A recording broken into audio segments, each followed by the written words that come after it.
And Scott is back from New Orleans, and he has news. Let's hear it. Yes, yes. Well, so I'm gonna tell you this. I was gonna email you guys. There's a group of people that I email pretty routinely with Ellis, Mm-hmm. but it didn't seem like something that would interest the other guys. So when I was in New Orleans, a friend of mine texted me and he said, "Hey, do you have samples of your comic art?" And I go, "Well, I'm out of town, but let me find something." And so I sent him a link to some stuff I had done. Uh-huh. And he said, "Oh, that's perfect." And then he goes, "Okay, now this is a guy I've known since junior high. So I've known this guy Uh-huh. for a long time. We go way back. He used to go to my church when we were kids."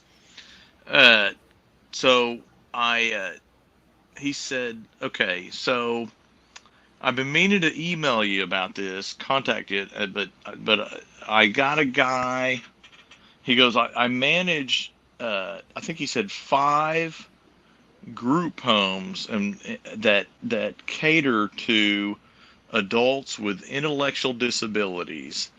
And he said, "One of my homes, there's a guy there that wants to be a comic book artist, and he's an artist, and he's a pretty good artist, and I would love for you to meet him and just talk to him, and just," he said, "it would make his month if a real comic book artist came and talked to him." And I was like, "Well, first off, I don't know if I'm a real comic book artist, but besides all that, sure. I mean, yeah, I'd be happy that I mean, me, that's something right up my wheelhouse. Oh, yeah. Just talking to people, and especially somebody that, and just using my, I don't know what you would call it. I don't want to say advantages, or just if somebody gets something out of talking to me and I can help them, I'm all for it. So I told him, I said, "Dude, you know me. I'd love to do it. Just we'll work something out, and let me know, and yeah, I can do this. I'm out of town. When I get back, we'll figure something out." And he goes, "I'm glad you said that." He goes, "I figured you would." And he said, "I've been meaning to talk to you about it for a while, but," he said, "but here's the deal. Let me tell you the last half of this." Oh, and then when he started off this with, "Hey, I may have an opportunity." So then we went through all this, and so he goes, "Well, here's the other half that I didn't want to tell you until I knew what you were going to say." And he Uh-huh. said he said a company that does documentaries for Netflix is doing a documentary about our homes, and they're following some of our residents. And one of the residents that they're very interested in is this resident Travis. His name is Travis. Travis, Uh-huh. and they think it would be a great story angle to have you meeting him, and then filming it, you and him talking. I was like, "Oh my gosh." Anyway, so I may be in some kind of documentary. Well, that's pretty cool. That's good. That's, Yeah, I mean, it's just cool that, it's a life of steps taken. I mean, that is cool that you might end up forever in a, referenced in a in a documentary as a documentary. Yeah. as the comic book artist that Yeah, it's like, inspired somebody that you know needed well, inspiring. yeah. I mean, and he sent me a picture of some stuff he had done, and he had done some comic book adaptions of, it was like a book of the Old Testament. Apparently, the kid is Huh. very religious, which I am also, and so, but yeah, and it was pretty good. And I'm like, "Oh gosh, I don't know what I'm gonna tell this kid now," you know. Well, But no, I tell you what. Is there any chance he's got that going for him that he might be a bit of a savant? I he's not that good. Okay, but okay. it's but He's I not mean, that good. Okay. well, I mean, it's not like one of those. "Oh my gosh, he's undiscovered and he's Yeah, just waiting to be This just." guy's I mean, Bernie he's Wrightson. it's it. Yeah. Yeah, no, no, no. He's not. He's not Kim Jong Gi hiding out at the group home. But I mean, his comic is good. Mm-hmm. You No, know, and and it's a you Bible know, story if stuff. the That's cool because right, yeah, it's nice to yeah, dig into. As you talk about your ultimate public domain, you could. yeah, That's a great way to say, here, public, you know this story. yeah. This is my take on it. That's Well, great. Robert Crumb adapted Genesis. I don't know if you've ever seen it, Yes, he but took it very serious as a job, didn't he? I mean, it was pretty well done, if I remember right. Simon oh Bisley, same yes, way. He did yeah, some yeah. marvelous stuff on. Some big jerk, our friend, has said, "Evening, gents." Scott can't see the comments. Gene, he's Oh pushing yeah, I things. can't. Yeah, I can't see the comments. I don't have my tablet with me or anything, and I'm not Yeah, even watching on TV. So, uh, but that's all right. you know, and even aside from the Netflix thing or whatever, and whatever comes out of that, I mean, I would. This is something I would do anyway, and I was going to do it anyway before the guy told me this. Um, you know, but I mean, if it if it helps gets more eyes on my comic, that's cool. You know, I'll take Yeah. that, obviously. You know, Yep. the nice thing about it, if this pans out and everything, it may be an opportunity to get it in front of eyeballs that wouldn't normally see it. You know, I or at least see get it. some recognition Have of it. hand them a USB thing to where they can use to scroll across some of your artwork. Uh, you know, in the thing, just hand that to them and say, "Hey, here's some stuff you might want to insert that shows me my work." Yeah. Well, apparently they're going to be Well, filming. I mean, a They're going to slow film for like three scroll. months. Oh, Yeah. Anyway, that's very cool. Hey, you know so what what I'm drawing with here is that what? Oh, are you yeah, I bought one of the one of pencils these? that you yeah, they're pretty cool. I like the size. I like the 9. It is The nine is I mean, good. I like it a I lot. I thought you might, and it's refillable. Yeah. I'm also enjoying This Sandman. this particular pencil. Oh yeah, Same pencil. Wim this says particular howdy. pencil's my favorite. This is my favorite brand or favorite. It's the Pentel Sharp, the P200 series. There's a 203 that is only in Japan. There's a 205, a 207, and a 209, and the number indicates the size of the lead. I have a I bunch of them really have a now. hard time I bought believing several of them. I think your typical pencil that is sharpened as fine a point as it can usually get, that's, a wood pencil that you have to sharpen, never comes to as Yeah, fine a point as this 9. And that makes it perfect because possibly it never have to sharpen it. And it feels like a right. pencil you're That's used to using. It's kind of neat. so. So I think I've talked about and I'm open at a book, by the way, I got in the mail. Oh, Okay. uh, Got it in the mail, huh? I You got think I some talked cool about books in I New draw. Orleans. I have a style. Yeah, Go yes. ahead. I got the Don't Escape from New don't York, let. the official story of the film. Cool. I bet that's got some good stuff in it. Here, I'll solo you. We're gonna find out. We're Okay. gonna Oh, find out. you're doing a So, open. What do you call that? A I have a box drawing opening or whatever you call it.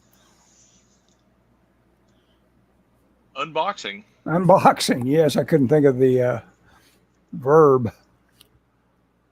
Yes, Guess it's a verb. It's not a yes. pronoun. Anyway, Be careful so with I it. have a Slips. yeah. I'm using Exacto knives. The old joke of Yeah. the felt on the pool table. Do that with your book. Yeah. Yes. Yeah. Oh, I'm more worried about my hand than my book. I can send the book back to Amazon. Yeah, or your eye, for that matter. They always say, it's like Oh yeah. I used to read that warning when I would open up a box of Exactos. It says, always use eye protection, which Yeah. No, I've the never. split second Yeah. after you stuck one of them in your eye, you'd say, man, I wish I had some goggles on. But Yep. that is the, but I've never stuck on a pair of goggles to use an Exacto knife. No. Boy, I've stabbed myself with a few though. Yeah, they'll cut you quick. Ooh, yeah. Oh, at work they use scalpels in the mold making room. Oh my! Yeah. Bring Talk about bring cut you bring me quick. one of those the next time we get together. I've got some surgeries that I think I can pull off myself. Just with some sort of little local deadening. Yeah, yes, I want to be a part of that. Yeah. Okay. So that's a I'll no. think about it. Okay, never mind. Well, Just kidding. yeah. Wow, one wait thing a I second. noticed I wasn't paying immediately- attention. I was sitting here drawing. Oh, cool. Look at this. Look at this. Oh, Harry Dean Stanton. Yeah. Adrian Barbeau, man. Adrian Barbeau. Escape from New York. Not filmed in New York. Filmed in St. Louis. St. Louis. Yep. Too expensive to film in New York. They filmed on Liberty Island, I think it's called, where Statue of Liberty is. Mm-hmm. But That was not it in for New location York. shoots. Yeah, and when I was a kid, I didn't know that. But now that I've been to New York, I watch it and I go, this doesn't look like New York. It just amazes me. yeah. Of course, the moment he had done one, that tells you can do it. And I just, right before you popped this book open, I was watching a Dark Star, Let There Be Light, a little documentary on YouTube. And, John Carpenter is talking about just the fact that he was lucky enough that they were opening up UCLA right when he was there, to the idea of training up filmmakers. And you just take it as like, this is how they always do things. But no, they were just starting, and they trained him up. I mean, he just right away made a film, Dark Star, and it wasn't instant for him. As a matter of fact, his disappointments with Dark Stars is like, he put 4 years into it, and everybody said it was good, and he got not a whole lot from it. I mean, it definitely didn't get any money from it. But that man, he's quite the talent. I mean, I assume everybody's favorite movie is The Thing, but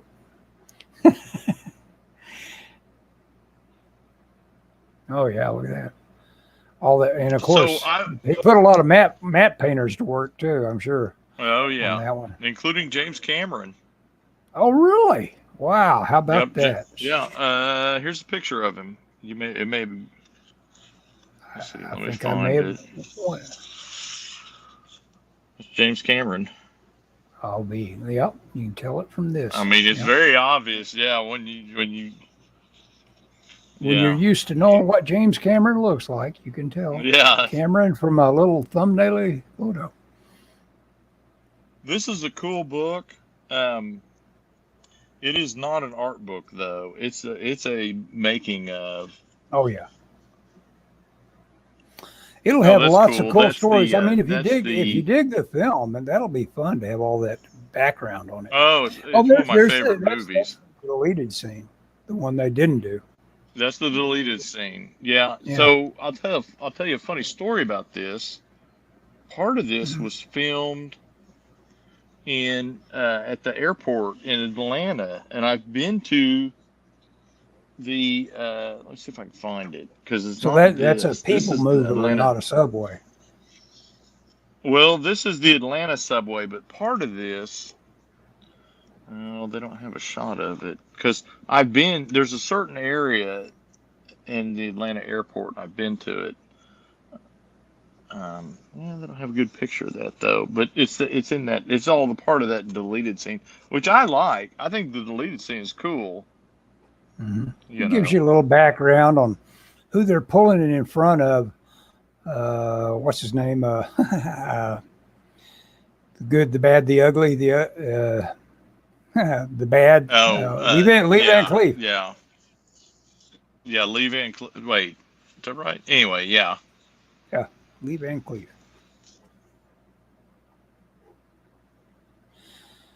So okay. So this was a poster that was in the movie theaters, right?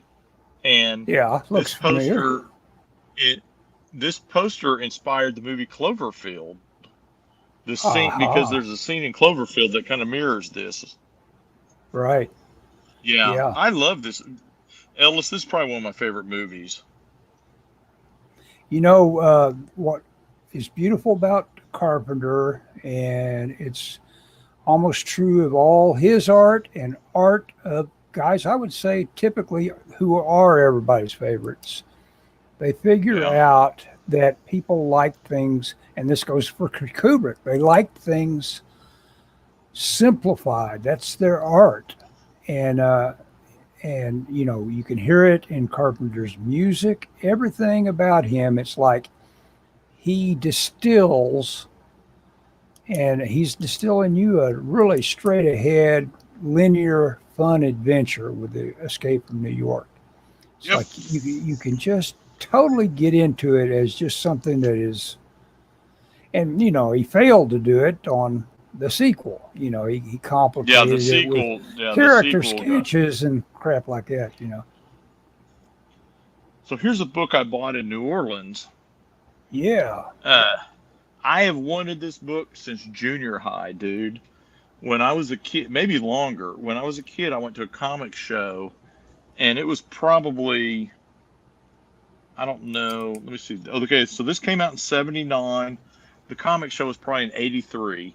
So this book was used when I saw it. I wonder if it's been reprinted. So I don't know. so you But I were a didn't. little kid, and some dealer saw you pick it up, and he said, "Get your grubby mitts off that," Well, you I know, because it saw was it. worth money. Go ahead. Yeah, a little bit, I'm a just little bit. The cover's $9. wow.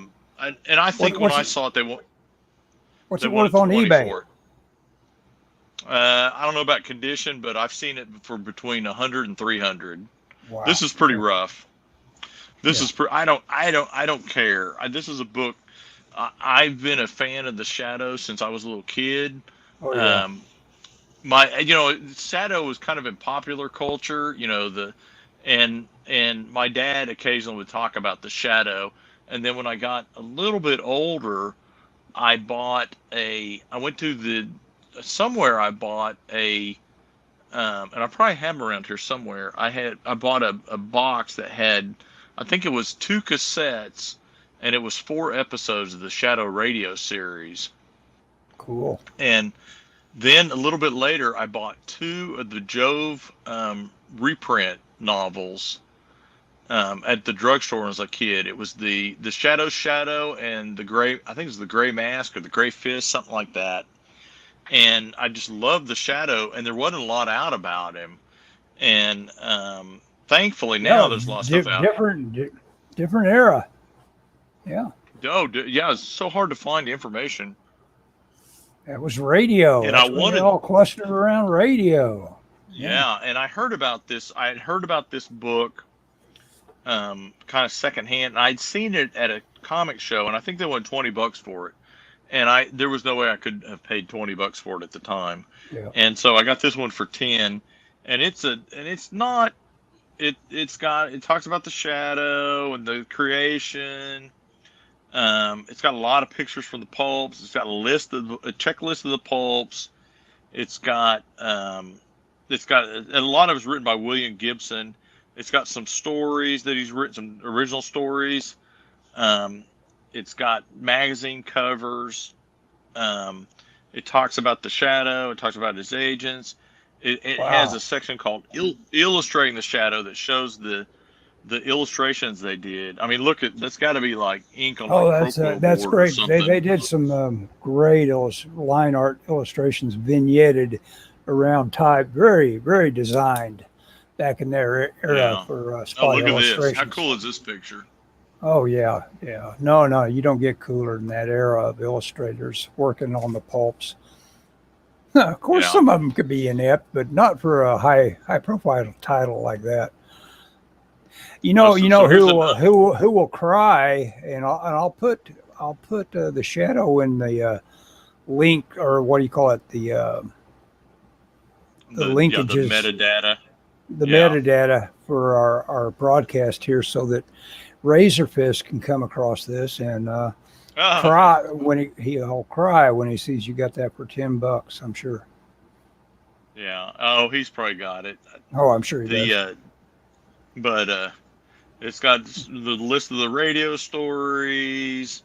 It's got a script. I think it's an unpublished script. It's got an unpublished story at the front. It's got Orson Welles, of course, was the most famous of the Shadow actors. Is it a radio script? Because that would be interesting to read how a radio script breaks down compared to a movie script. Well, there's no stage directions. yeah, exactly. I mean, it would be different. Yeah, it's got information about they did two serials of the Shadow, the comics, and then the comic strip. I didn't even know there was a comic strip. But it's interesting. I mean, the radio script would be interesting because you probably could get away with getting visual information, because they would have to say, look at that. What is that? In the script itself, and you would get the visual from the description. Yeah, that sort of exposition would go on, at least. I imagine writing a radio script was its own kind of weird thing. Oh yeah. Scripting is always going to be specialized. Comic scripting. Anyway. Yeah, go ahead. Yeah. Oh, anyway, so I got that. I got a book on the films of Orson Welles. I got two books on. One of them is visual thinking, and the other one's something about visual language or something like that. Kind of like not really. I don't know if they're not drawing books, or I wouldn't call them drawing books, but that kind of visual thinking kind of books. And a book on futurism and a book on surrealism. That futurism, that sounds cool. I think I saw the cover. Was it any good? Did it have good illustrations in it? Well, do you understand what futurism is in the reference of what it is? Oh, I was thinking it's like its own version of Art Deco. No. Futurism was in terms of fine art, was an art movement that took place around the time of right before World War One. It was influenced. It was an Italian movement. It was influenced a lot by machinery. They were obsessed with the idea of like the modern age of machinery and railroads and tanks and all this stuff. And what happened is when World War One happened, all these guys that thought tanks were cool, all of a sudden were like, "Oh my gosh, this is and railroads and machinery and stuff." They realized that they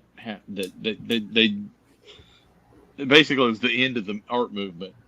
But it's a cool art movement because they're obsessed with showing machinery and movement in their paintings. I'm a big fan. I like it a lot. Showing energy then of sorts. Yes, of sorts. Not like we would think of it like in a comic book, but yes. I'm trying to think if The book's downstairs, or I'd show it to you. But it's a real small book. I thought I had another book on futurism up here, but a lot of it is like trying to show action, and they show, like trains and tanks and a lot of machinery kind of paintings. It's cool. I kind of dig it. I bought a book on it years ago. I was completely unfamiliar with it, and I bought it like years and years ago, probably 20 years ago, or maybe longer, probably in the 90s, at the library book sale. And I thought it was really cool. And like in New York at the big art museums, they got a bunch of futurism type stuff. And then of course surrealism is like Duchamp and some of that kind of, those guys. And that's anyway. And then I took with me a book on Pink Floyd. Yeah, you said you had pretty much read it, and then I got 60 pages until I'm done with it. And it's now this is the band where one of the guys just went starkers, right? Yes. What's his name? The guy that started the band, I guess. Sid Barrett, one of the founding members. Mm-hmm. And is it just like something in the family, or was it drug induced, or what? Do they know anything about why he went kind of nuts? I don't know if they know why, but he did do a lot of LSD. Oh, well, that those homemade drugs, I mean, just the idea, talking about, I saw where a woman, some politician's wife, had taken some sort of herbal extract. She was dieting. She probably ran across something that said it would do her some good. So she took it. You're always looking for shortcuts when you're trying to drop a couple of pounds, and it killed her. Yep. And Joe Rogan was on his show advocating one time, there's nothing better than this warm bath thing where you upend it and run it down your nose, and it cleans out your sinuses. Sounds like it would drown you. It seems like it'd be like being waterboarded. But then there was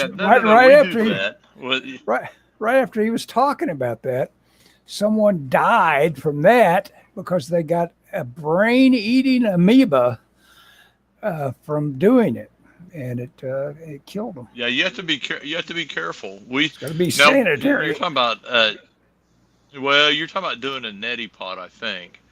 And that's what Michelle and I do. That's actually, I swear that's what has kept me from getting. I got several years ago. I got a sinus infection, and it gave me, what is it when you get the upper respiratory thing that's real bad? Not pneumonia, but there's another one. Anyway, I got that twice, and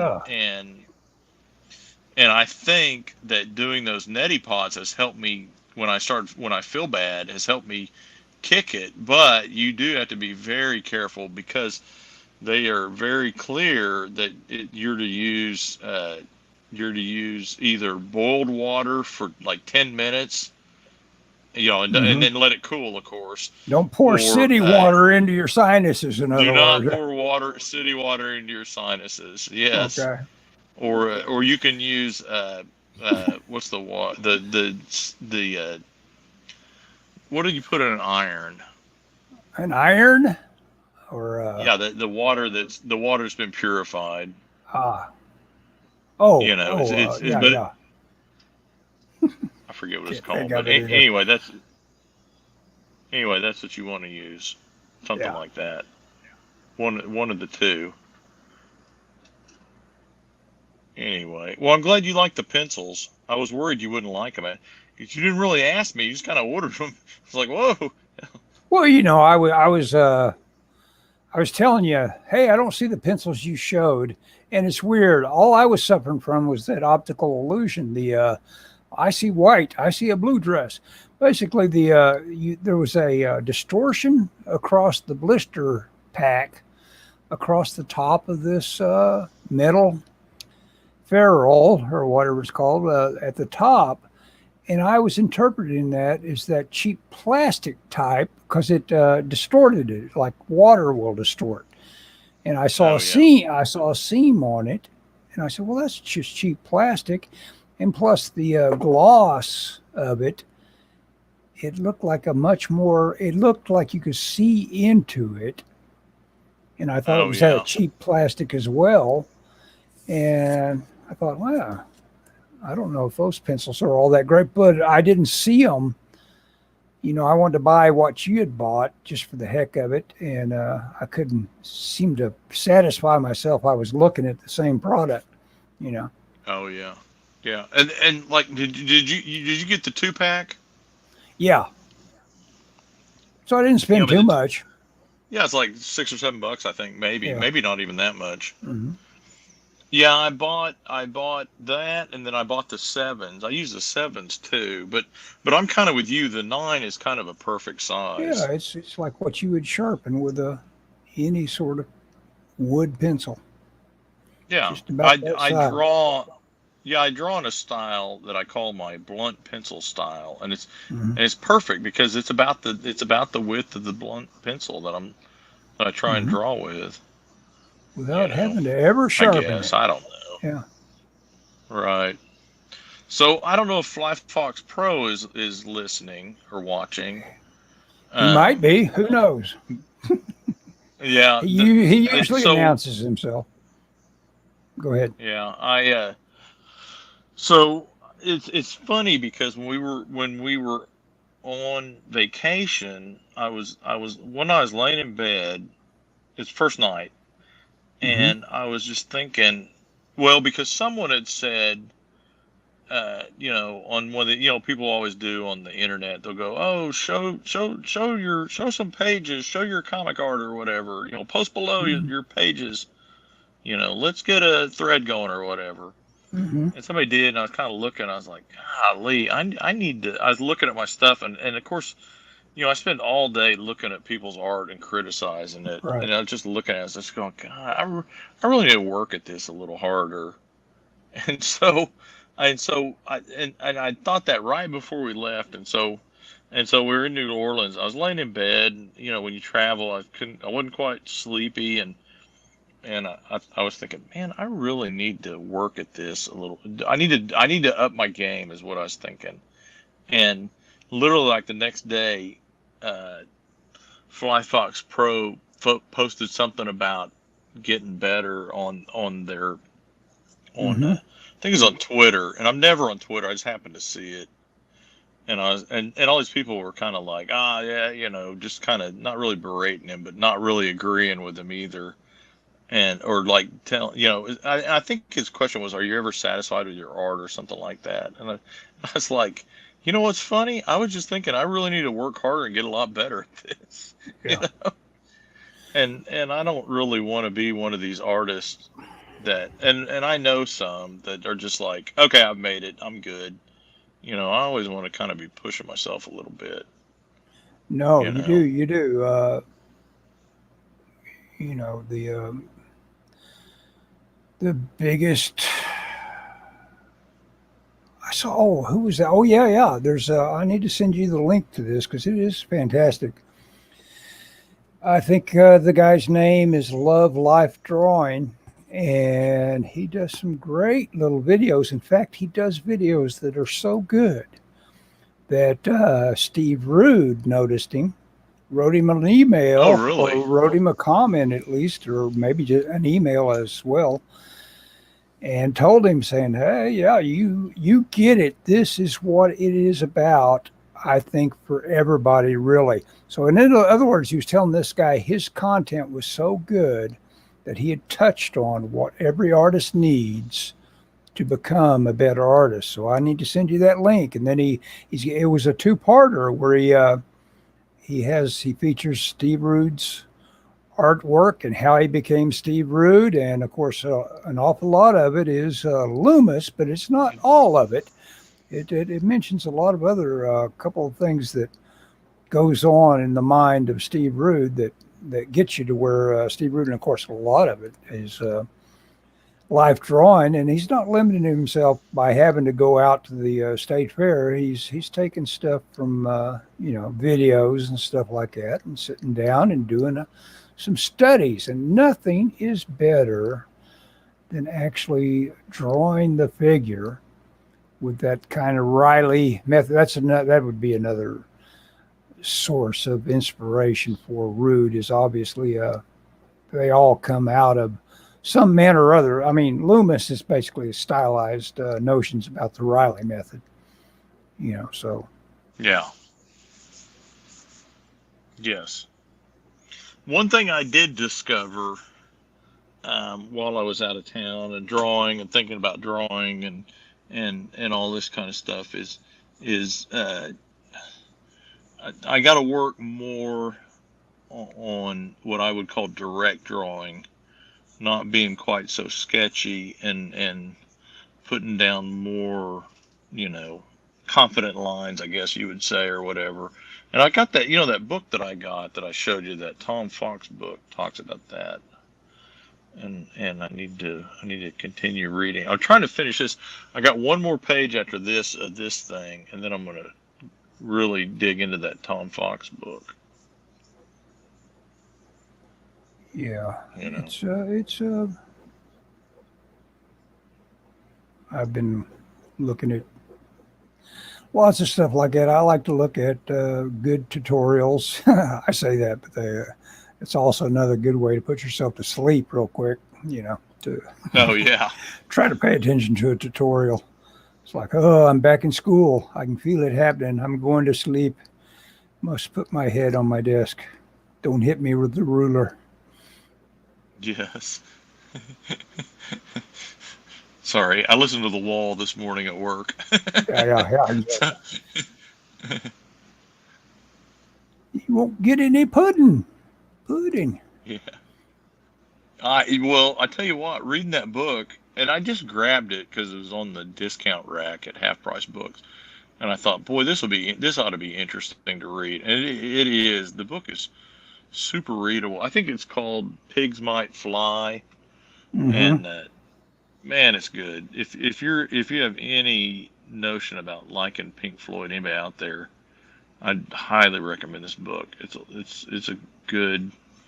I forget. I don't know where it ends. I mean, I don't know when the book was written, and what stage of their career it ends at. I know it ends at the end of the Yellow Brick Road.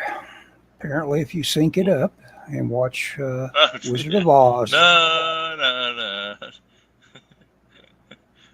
I absolutely don't believe that. I've done that though. You have done that, okay? I've never done it. Oh yeah, I've done that. You had to do it, huh? You had to try it. Yeah, had to try it. I was curious. Well, yeah. I mean, you got to disturb urban myths for yourself. Yeah, reading that book though. First off, I think if they did do that and it was premeditated, it would be. They did some unusual promotions like that, but I don't think they would do that. I don't get the impression they would do that. Not the mind tries to sync stuff like that up. I mean, yes. you don't have to go to any great work to, get something, some odd notion like that. Yeah. I should put a warning on this when your light table is going to strobe somebody into a I noticed that. Foam and fit. I don't know why it doesn't strobe over here. It's just the bit rate between the. Yeah. I can see it on my preview window though. Yeah. Well, I have gone. Oh, that's all right.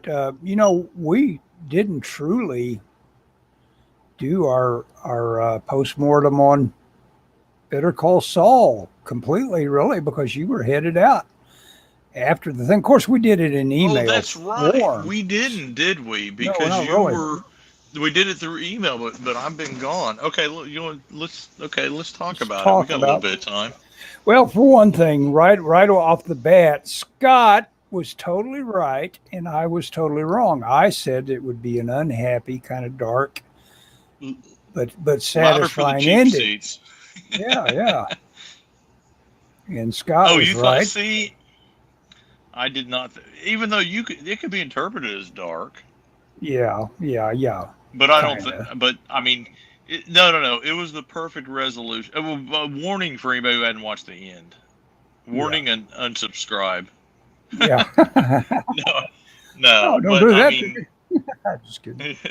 yeah. Oh, yeah. That's right. We're on your feed, not mine. Yeah, my feed. Go ahead.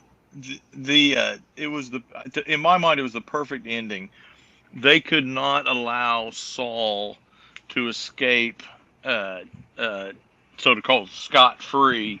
He Uh-huh. had to pay. There Oh had to yeah. be some sort, and so for him to get, even though, and what was great is we saw the best of both worlds because we Hmm. saw him basically bargain his way down to a a good deal, Yeah. and we saw him using all of his skills, and then in the end he threw it all away in this kind of redemption Hmm. move that was perfect. Hmm. He had to pay though. It was perfect because I don't think anybody really wanted to see him die. I mean, people No, thought he would die. You did, I did. obviously, I did. I thought he but would I don't think check people. out. It said But I don't think Saul people. gone. Yeah, go Yeah, ahead. he is gone. He's gone up the river. Oh yeah, 80 Uh, years. yeah, but so for him to pay, he's paying for his crime, Hmm. and he didn't have to. And out of that, the theory is that he is gonna help Kim, you know. And Yeah. I thought it was pretty good. I thought it was pretty good, even though I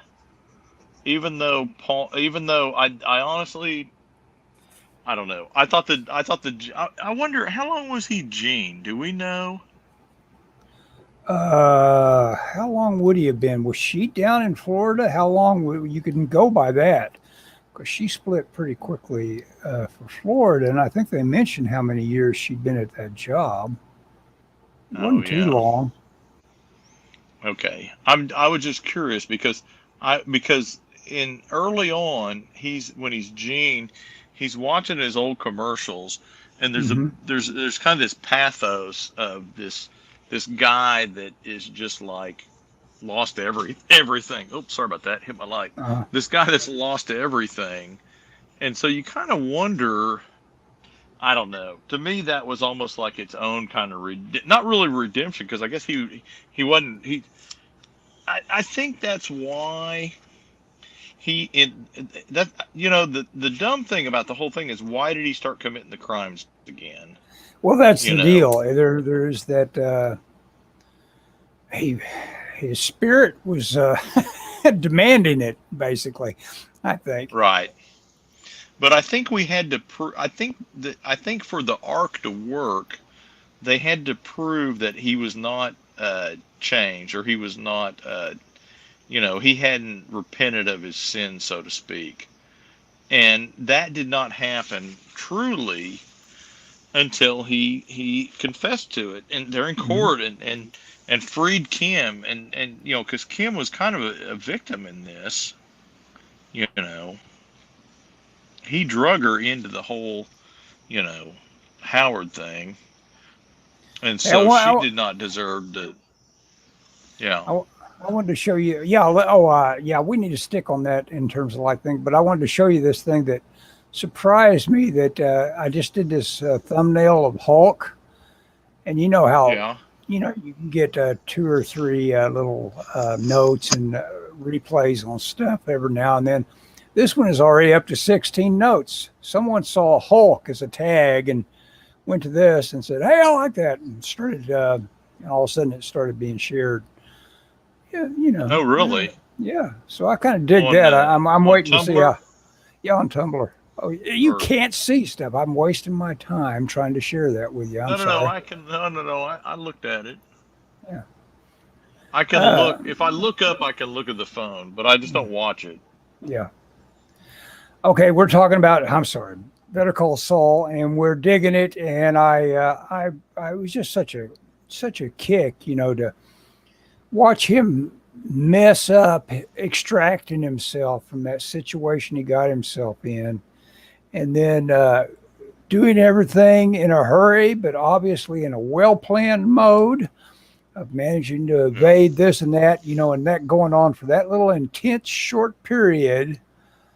And then, then it just started going south for him, right after he threatened Carol Burnett in that.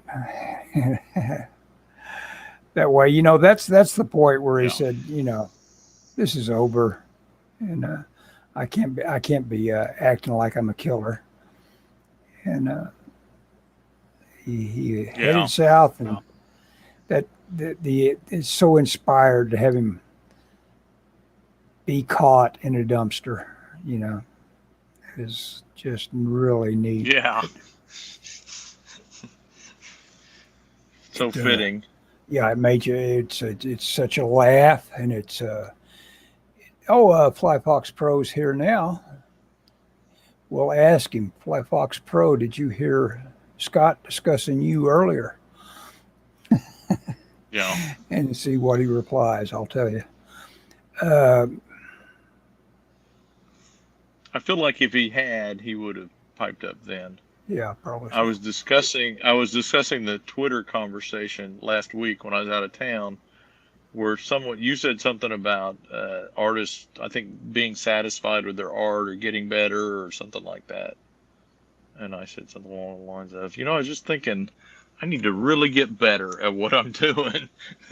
and it's true. I told the story to Ellis that someone had posted something online going, hey, send me copies of I'm looking for an artist or something. I don't remember if they were looking for an artist or they were, trying, yay, let's share, artist if you're looking for a gig, and I have one more page on this gig and then I'm gigless. Cool. Oh, that's all right. You'll find another one pretty quick like. Yeah, I don't know about the pretty quick like, but yeah, it's something will happen. The problem is, but make yourself happy. Be picky. I am going to be picky. If your story sucks, I ain't drawing it. And that's all you have to know about it. He can give you any other reason for telling you why can't do it, but he actually thinks it sucks. No, that may. Well, I'm looking for something specific. Yeah, you get me in trouble. I got you in trouble. Yeah. Well, here's the thing. If you are not like, hey, I love Bronze Age Marvel comics, or some semblance of that, it doesn't have to be a superhero thing necessarily. Mm-hmm. My comic isn't a superhero thing, but it's got a lot of that feel to it. And by that, what I mean is it's got action and it's got decompressed storytelling, and there's just a lot of crazy. That's what I want to draw is comics with a bunch of crazy stuff going on. Yeah. It doesn't really have to be superheroes, but I don't want to draw. I don't want to draw like, hey, look, the superheroes are going to the coffee shop and they're going to get some scones and drink some Frappa Lapa Chappas, like they do at the end of the Avengers, yeah. Yeah. Well, okay, that's okay, but that was funny. That was funny. Yeah. That was funny. Yeah. But the problem is a lot of comics, they do the shawarma and then they never get around to fighting the aliens. Yeah. They fought the aliens for you. Fly Fox Pro says I've got a regular lettering gig now. I'm having to relay the messages. Cool. Yeah, that sounds pretty cool. It's good to know. Now, when you say lettering gig, do you hand letter or do you are you just really good with Illustrator, etc., and do it digitally? What are we in a time machine? Nobody hand letters, Ellis. Oh, okay, nobody hand letters. All right. Well, if Fly Fox Pro, if you hand letter, I apologize. Very few people hand letter. Yeah, probably not. I mean, why would you? I mean, it doesn't seem like you would, unless it was just some sort of purity thing on your. Well, yeah, go ahead. Well, here's the thing. I don't know, and again, I'm not picking on anybody, especially Fly Fox Pro. But if someone told me I'll letter your comic, and they said they're going to hand letter it, I would say, you know what? Instead of doing that, why don't you letter it with a program, and then spend the time that you would spend drawing the hand lettering, like Yeah. like instead of drawing the letter A Create your own 5,000 font. times in my comic, Create your own spend font. Yeah. well, no. Spend that time crafting the special effects and that sort of thing so they look cool instead of just like a font just slapped down. Yeah. You Yeah. That know, there you would know, be the do place where. do nice. Yeah, that's where you put your time in. Yeah, your special effects sounds. Yeah. Your Yeah, FX because that's the sounds. stuff that you can. Right, that's the stuff that you can really see it. I think Hmm. in modern comics, because the lettering and I mean Hmm. that's where someone shines is in the design stuff and in that special effects Well, department, yeah, the Sandman's in my opinion. that I'm working my way right on through and digging has got a lot. It's got a real grab bag Yeah. of how you do lettering, and they've got some characters that you probably couldn't do with the computer in terms of like how they do this one character called I think it's Delirium, where her words are just scrolled all over the place, and you could do it. You could set them down, and Oh yeah. you could liquefy it in Photoshop and do all kinds of stuff with it digitally, and that's probably how I would do it. But I imagine someone hand lettered it. And in fact, Probably. I think Depending on. Sandman dates back to when everything would have been hand lettering, probably. Yeah, Which computer lettering is relatively new. I mean, relatively again probably across from the. 90, 2000 on, it probably became almost always computer That's letter. yeah.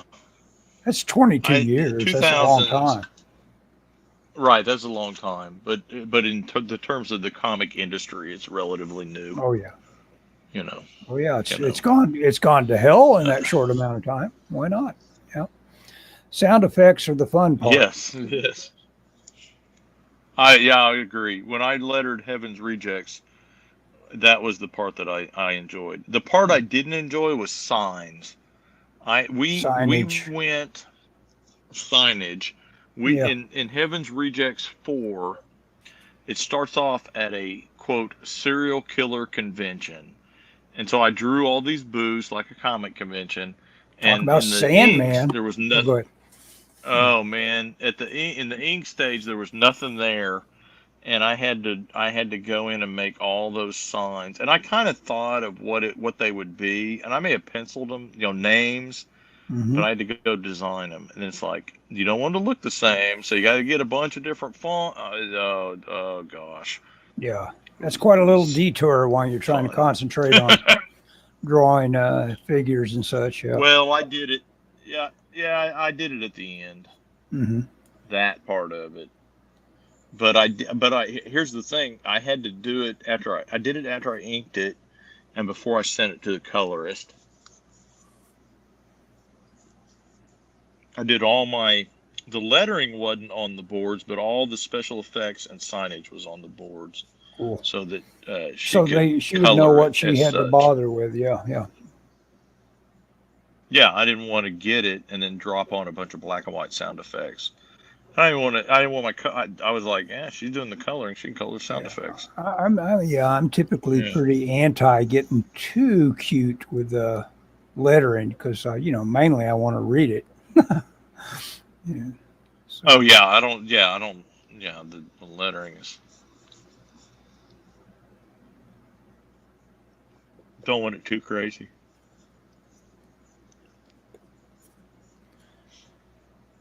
Anyway, so well, are we how was the about? new? We're How about out was? of Oh, time. we're about out of time. We got a Oh, few minutes. Why don't you oh, tell us Psychotron? What is that? Psychotron. what? I'm not sure. You talking to me? Oh, Actually, Flyfox Pro had just a comment, just a non sequitur. Psychotron. I'm not sure what it oh, means. that's. I think. No, I think that's a letter. I think that's a lettering gig. Okay. I think that's. I thought I saw something on his I don't know if it's Facebook or Instagram or what feed about something that was Psychotron. It was a comic. I think. I may be misremembering. If I am, sorry. Psychotron, see above. Oh, interesting. He says, I'm currently drawing a slice of life about a fat girl going on a diet. That sounds interesting. Oops. Who said that? Was that Fly Fox? Well, yeah, I can see that being, automatically if you did that right, that could be a very interesting story to lots of people. This is a culture that is sharing everything like that. That would fit right in. And it did, Yes. I mean, that was a big thing for indie comics. Remember when all indie comics used to be like what do you call it when you tell your life story? It was always autobiographical. Like biographical. Biographical, yes. Right. No like Psychotron. Who's that guy that? No Psychotron is this comic I lettered. But I am drawing the fat girl one too. Are you allowed to call it the fat girl one? I think I can do anything now that the CDC has lifted its ban on saying that the vaccines don't work. So I think we can say anything now. Now that Pfizer has made their money, we can say anything. And they're like, well, these don't really work. And they've got, and the FBI has got Trump wrapped up, so we can say anything now. So I don't know. I don't know if they got him wrapped up or not. I think they're trying to, some way. Oh, absolutely. They've been trying to for 6 years, man. Yep. Flyfox Pro identifies as a fat girl for the context of drawing this comic. Yep. Oh, there you go. That's what I would do. Sorry. That's what I would do. Sorry I misgendered you, ma'am. Referred to he. Yeah, who would name themselves Flyfox Pro? No kidding. Unless they... I'm just kidding. Unless they were a fat man, a fat woman. Yeah, fat woman. I read a book one time called Heft about a guy that lived like in Brooklyn. And he was a professor or something, and like his wife died, and I think he got insurance money or something, and so he stayed at his house, and he gained a bunch of weight, and he never left his house. Reminds me of somebody else I know. He never left his house, and what, and me? It was a story of him. Was that a crack about me? I'm not getting never fat. leaving your house. Yeah. Never leaving your house. It's a budget item. I can't. I'm spending gas. I don't leave the house for practical reasons. Fair enough. Anyway, this guy. It was kind of an interesting story. There wasn't a lot of like dramatic plot or anything, but he just kind of built this life for himself. He lived in a 2-story house, but he was so big he couldn't really go up the stairs. He was one of these big guys that can't really get around, Mm-hmm. And so he basically hired kind of a housekeeper or something to kind of help him. And she would come in and run errands for him and stuff.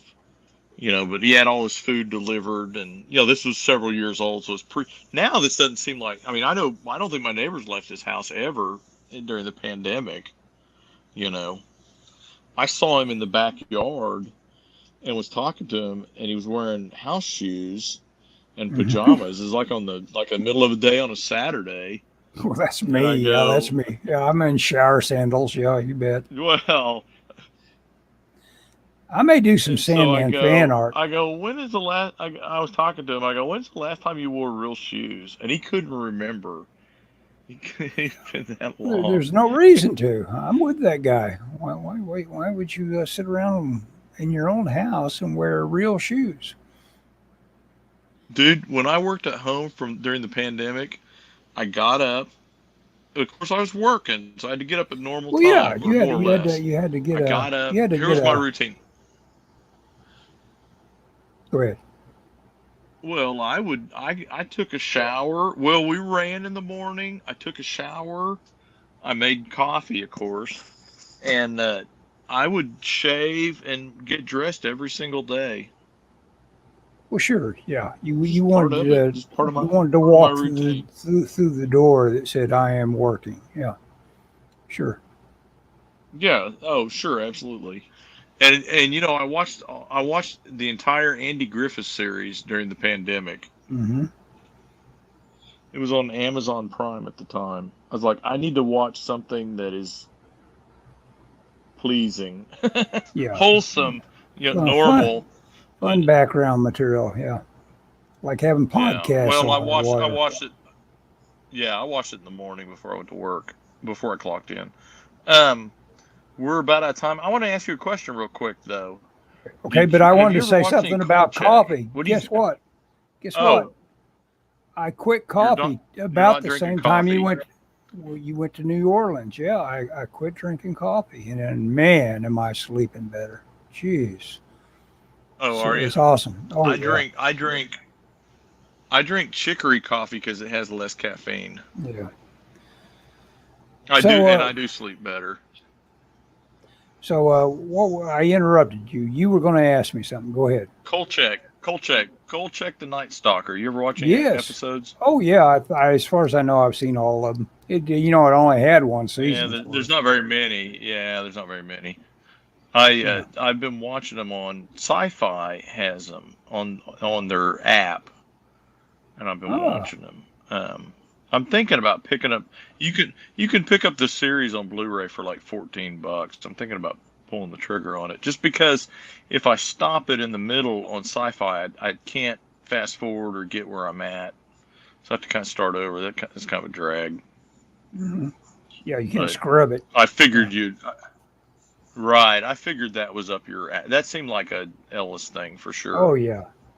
Darren McGavin is quite a talent. He probably didn't do enough, and he had a great speaking voice that he did the Travis McGee, uh,